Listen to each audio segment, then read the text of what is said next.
E aí, pessoal, preparados para mais um mergulho profundo? Dessa vez, a gente vai desvendar a ciência e comportamento humano do B.F. Skinner. Opa, um clássico. Essa obra, mesmo publicada em 2003, ainda levanta muita poeira, né? Mexe com a gente essa ideia de usar a ciência para entender o comportamento. Mexe, mexe. E é por isso que a gente está aqui, para desvendar tudo. A gente meio que torce o nariz quando a ciência chega perto de temas mais complexos, tipo, como se a gente tivesse medo de ter nossas ações explicadas, sabe? Verdade. É. Mas pensa bem, a física também passou por isso, né? No começo, estudar a gravidade ou os planetas era visto como algo místico, quase mágico. Faz sentido? E aí, com o tempo, a física foi se consolidando, né? Virou essa ciência poderosa que a gente conhece hoje. Mas e o comportamento humano?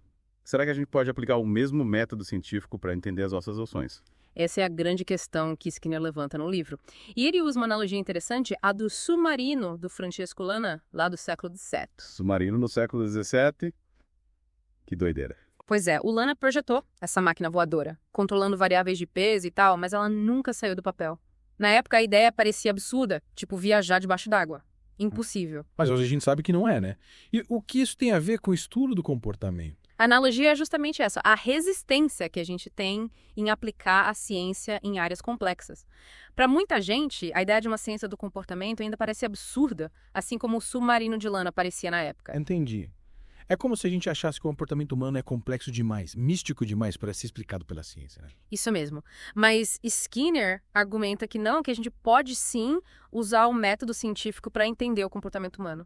E ele define algumas características principais da ciência, tipo o que ele usa como base para defender essa aplicação. Tipo, o que ele considera essencial para uma ciência. Para Skinner, a ciência se baseia na objetividade, na experimentação e na rejeição da autoridade. Ou seja, o foco está nos fatos, na observação sistemática e na busca por padrões. A gente tem que deixar de lado as opiniões e crenças pessoais, né? Focar no que é observável e mensurável. Exatamente. A gente precisa se desprender do achismo e se até aos fatos para poder analisar o comportamento de forma mais precisa. Mas como a gente separa essa observação da interpretação? Às vezes é difícil, né? Mas é fundamental para uma análise científica. Imagina um cientista observando um rato pressionando uma barra para conseguir comida. Ele pode descrever o movimento da pata do rato, a força que ele usa, quantas vezes ele repete a ação. Isso é observação. Entendi. Tipo, ele está descrevendo o que ele está vendo sem adicionar nenhum julgamento. Isso. Hum. Mas se ele disser que o rato está com fome ou motivado, aí ele já está interpretando, né? Entendi. Ele está indo além do que ele observa, está atribuindo um significado, uma intenção ao rato. Exatamente. E essa interpretação pode ser influenciada por vários fatores, né? Pelas crenças do cientista, pelas suas expectativas, e isso pode comprometer a análise. Faz sentido. Então, o primeiro passo para uma ciência do comportamento é a gente aprender a observar de forma objetiva, sem misturar as coisas. Perfeito. E é que entram os conceitos de comportamento respondente e operante que Skinner explora no livro. Os tipos de comportamento, né? Começando pelo respondente, acho que todo mundo tem uma noção básica do que são, né? Tipo, quando a gente leva um susto e o coração dispara. Isso mesmo, é uma resposta involuntária a um estímulo, tipo o reflexo patelar, sabe? Quando o médico bate no seu joelho com um martelinho. Sei. A perna dá aquele pulo involuntário. Exatamente. E, falando em reflexos, você lembra do experimento do cachorro de Pavlov? Claro. O Pavlov percebeu que os cães salivavam não só ao verem a comida, mas também ao ouvirem os passos do assistente que trazia a comida. Isso. Um estímulo neutro, no caso, os passos, passou a iniciar uma resposta reflexa à salivação após ser associada à comida. É o que chamamos de condicionamento clássico, ou pavloviano. Interessante. E esse condicionamento clássico tem a ver com as nossas emoções, né? Tipo, a gente pode aprender a ter medo de alguma coisa por causa dessa associação. Exatamente. Pense numa criança que se assusta com um barulho alto durante um passeio de carro e depois desenvolve medo de andar de carro. O barulho, que antes era neutro, passa a ser condicionado após a experiência negativa. Faz bastante sentido. E quando a gente fala de comportamento operante, as coisas ficam ainda mais interessantes, né? Porque aí entram as consequências das nossas ações. Com certeza. No comportamento operante, a probabilidade de um comportamento se repetir aumenta quando ele é seguido por um reforço e diminui quando seguido por uma punição. É a famosa lei do efeito, né? A gente faz o que nos traz recompensas e evita o que nos traz consequências ruins. Exatamente. Skinner descreve vários tipos de reforço no livro, como o reforço positivo, que é adicionar algo bom após o comportamento, e o reforço negativo, que é tirar algo ruim. Tipo, dar um presente para uma criança que tirou boas notas é um reforço positivo, né? Isso. E liberá-la de uma tarefa doméstica por bom comportamento seria um reforço negativo. Ah, entendi. Nos dois casos, a criança fica mais propensa a repetir o comportamento, né? Exato. Em ambos os casos, a probabilidade do comportamento aumentar é maior. E aí entra a punição, que também influencia a frequência do comportamento. Mas ao contrário do reforço, a punição visa diminuir a probabilidade do comportamento acontecer, né? Isso mesmo. Se uma criança se comporta mal e os pais a colocam de castigo, por exemplo, isso seria uma punição positiva. Positiva, mas castigo é ruim, né? Sim, mas a gente chama de positiva porque adiciona algo desagradável após o comportamento. E tem a punição negativa, que é tirar algo agradável, tipo tirar o videogame. Entendi. Mas Skinner faz um alerta importante sobre a punição, né? Sim, ele argumenta que, em vez de ensinar o comportamento desejável, ela apenas suprime o indesejado e pode gerar efeitos colaterais, tipo medo, ansiedade. Então a gente tem que ter cuidado ao usar a punição, né? Pensar bem nas consequências. Mas qual a alternativa? O que Skinner propõe? Ele enfatiza a importância de entender os reforçadores que mantêm o comportamento. Tipo, o que faz com que a criança se comporte mal. E aí focar em reforçar positivamente os comportamentos desejáveis. Parece fazer mais sentido. E Skinner dá exemplos de como aplicar isso na prática. Vários. Ele fala sobre educação de crianças, tratamento de fobias, até organização da sociedade. Mas isso fica para a próxima parte do nosso mergulho. Bora continuar desvendando ciência e comportamento humano. Na primeira parte a gente viu os conceitos básicos, né? Comportamento respondente e operante. Mas o livro vai muito além disso. É verdade. E tem uma parte que me deixou bem curioso, aquela em que o Skinner critica a ideia de causas internas para o comportamento. Ele questiona a gente usar conceitos tipo mente, vontade, para explicar as ações das pessoas. Ah, essa parte é bem instigante. Ele argumenta que usar esses conceitos, que chama de mentalistas, não ajuda de verdade a gente a entender o comportamento. Tipo, é só uma forma da gente rotular, mas não explica de fato, né? Isso. Por exemplo, dizer que alguém cometeu um crime porque quis ou porque é mal, não explica o que realmente levou a pessoa a agir daquele jeito. Entendi. Então, em vez de ficar procurando as causas do comportamento na mente, a gente devia olhar para o ambiente, para as consequências que moldaram esse comportamento. Exatamente. A chave da análise do comportamento é essa: entender a relação entre o comportamento e o ambiente. Tipo, o que aconteceu antes e depois da ação. Isso. Quais fatores influenciaram a probabilidade de um comportamento acontecer? Quais as consequências? Mas as emoções, os sentimentos, a gente não pode simplesmente ignorar isso, né? Claro que não. Mas Skinner analisa esses fatores como comportamentos também. Como assim?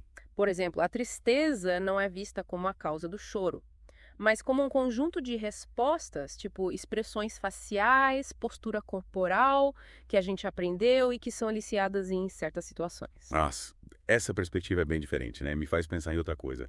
E o livre-arbítrio? Se tudo é moldado pelo ambiente, a gente não tem escolha. Essa é uma questão complexa, com certeza. Skinner argumenta que esse conceito de livre-arbítrio, como a gente entende, pode ser uma ilusão. Nossas escolhas, na verdade, são influenciadas pela história de reforço e punição, pelas contingências. Mas espera aí, isso não tira a responsabilidade pelas nossas ações. Se a gente não escolhe, como podemos ser responsabilizados? Na verdade, Skinner argumenta que é o contrário. Entender as variáveis que controlam o comportamento nos dá a possibilidade de intervir e mudar. Como assim? A gente pode mudar nosso comportamento sim, mas para isso a gente precisa entender os fatores que o influenciam. Aprender novas formas de responder ao ambiente. Então a análise do comportamento não é determinista. Não. Tipo, ela não diz que a gente é controlado pelo ambiente e pronto. Não, não é isso. Ela nos dá poder para agir e mudar. E Skinner usou boa parte do livro para discutir como aplicar isso em várias áreas. Tipo, Educação, psicoterapia, até na organização de uma sociedade mais justa. que legal. E na educação, por exemplo, como Skinner vê o aprendizado. Ele defende usar o reforço positivo para motivar os alunos, incentivar o aprendizado. Ele critica muito o uso da punição, por exemplo. Faz sentido. Em vez de punir o erro, a gente foca em recompensar o acerto. Isso. E ele também fala da importância de individualizar o ensino, adaptar o ritmo e o conteúdo para cada aluno. E na psicoterapia.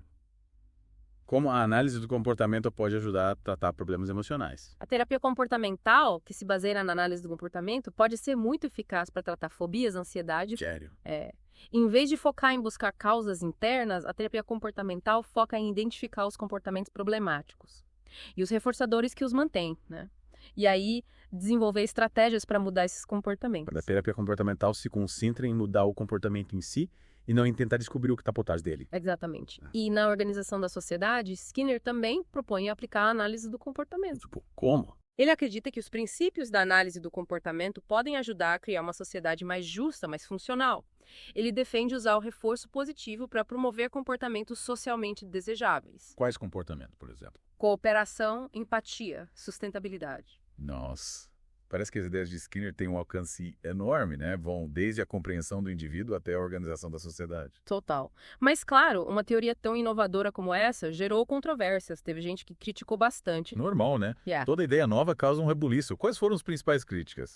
Teve gente que acusou a teoria de ser determinista, de dar pouca atenção aos fatores cognitivos, de ter uma visão mecanicista do ser humano. E como Skinner respondeu a essas críticas? Ele argumentou que a análise do comportamento não nega a existência de processos mentais, mas questiona se usar esses processos como causa do comportamento é válido. Entendi. Ele não nega que a mente existe, mas questiona o papel dela na hora de explicar o comportamento. Isso. E ele também rejeitou a acusação de determinismo. Ele fala que a análise do comportamento reconhece a influência do ambiente, mas também a capacidade da gente aprender e mudar. Então a gente não é só um fantoche nas mãos do ambiente. Não. A análise do comportamento é uma ferramenta que nos liberta para agir e mudar. E essa é a mensagem central que ele quer passar no livro. Quando entendemos como o comportamento funciona, a gente pode assumir o controle das nossas vidas. E construir um futuro melhor, né? Exatamente. Tanto individualmente quanto socialmente. E aí, o que você achou dessa parte do livro? Teve alguma coisa que te chamou a atenção? Com certeza. A crítica de Skinner às causas internas me fez pensar bastante. A gente costuma atribuir nossos comportamentos a fatores internos, né? Tipo a personalidade, a vontade. Mas será que a gente está sendo honesto com a gente mesmo? Boa pergunta. Será que não estamos usando esses conceitos para fugir da responsabilidade pelas nossas ações? Pois é. A gente tende a culpar a personalidade, o destino, mas e o papel do ambiente? Das consequências que moldaram o nosso comportamento. Essa é a provocação que Skinner nos faz. Repensar as nossas crenças, né? E enxergar o comportamento humano sob uma nova perspectiva. E o legal é que ele não fica só na teoria. Ele mostra como usar esse conhecimento para melhorar nossas vidas. Verdade. E que tal a gente convidar nossos ouvintes a fazerem o mesmo? Observar os próprios comportamentos durante a semana, tentar identificar os reforçadores. Boa ideia. Tipo, que comportamentos você repete com frequência? Que tipo de consequências eles trazem? Essa autoobservação pode ser um primeiro passo para entender como a análise do comportamento funciona na prática, né? Com certeza. Afinal, o objetivo do nosso mergulho é justamente esse. Levar o conhecimento da teoria para a prática, para o dia a dia. De volta para o nosso mergulho em ciência e comportamento humano. Nas partes anteriores, a gente viu os conceitos básicos, né? Comportamento respondente, operante, as causas internas, o livre-arbítrio. Bastante coisa. Bastante coisa. Mas a gente ainda tem muito a explorar. Lembra que Skinner dedica as últimas sessões do livro para discutir temas mais amplos. Sim, tipo cultura, governo, religião. Isso. Ele mostra como a análise do comportamento pode ser aplicada em vários níveis, desde a compreensão do indivíduo até a organização da sociedade. Bem interessante. Começando pela cultura, o que o Skinner destaca sobre o papel dela na modelagem do comportamento? Para Skinner, a cultura é um conjunto de contingências de reforço e punição que molda o comportamento das pessoas dentro de um grupo, sabe? Os costumes, tradições, as crenças. A cultura meio que programa a gente. É tipo isso. A gente aprende o que é valorizado, o que é punido dentro do nosso contexto cultural. E essa influência é tão forte que muitas vezes a gente age de acordo com essas normas sem nem perceber. Faz sentido. E o governo? Como Skinner analisa o papel do governo? Ele vê o governo como uma agência controladora que usa várias técnicas para influenciar o comportamento. Leis, propaganda, educação. Controladora, parece meio forte essa palavra, né? Mas a ideia é que o governo, assim como qualquer outra agência controladora, busca moldar o comportamento das pessoas para atingir seus objetivos. Tipo, manter a ordem social, a segurança. Isso.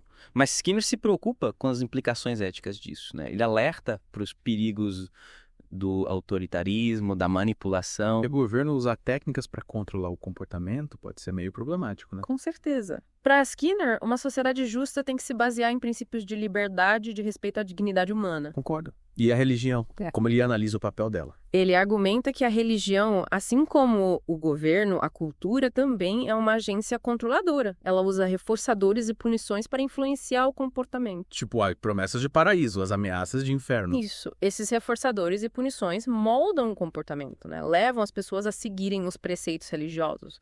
Mas Skinner reconhece que a religião pode ter um lado positivo também. Tipo, promover a caridade, a compaixão. Exatamente. Mas ele alerta que ela também pode ser usada para justificar violência, a discriminação. Realmente é uma faca de dois gumes. E para finalizar, chegamos ao último capítulo, onde Skinner fala sobre um planejamento cultural para um futuro melhor. Ele acredita que a ciência do comportamento pode nos dar ferramentas para construir uma sociedade mais justa, mais sustentável. Mas como? Ele propõe usar o reforço positivo para promover a cooperação, a empatia, a criatividade. Ele também fala da importância da educação para a gente aprender a se autocontrolar. Fazer escolhas conscientes, né? Isso. Ciência e comportamento humano é uma obra bem desafiadora. Ela nos provoca a repensar a sociedade, a nossa forma de agir. E a usar a ciência para construir uma vida melhor, né? Com certeza. Tanto para a gente quanto para as futuras gerações. É isso aí. Chegamos ao fim do nosso mergulho em ciência e comportamento humano. Esperamos que vocês tenham curtido a jornada.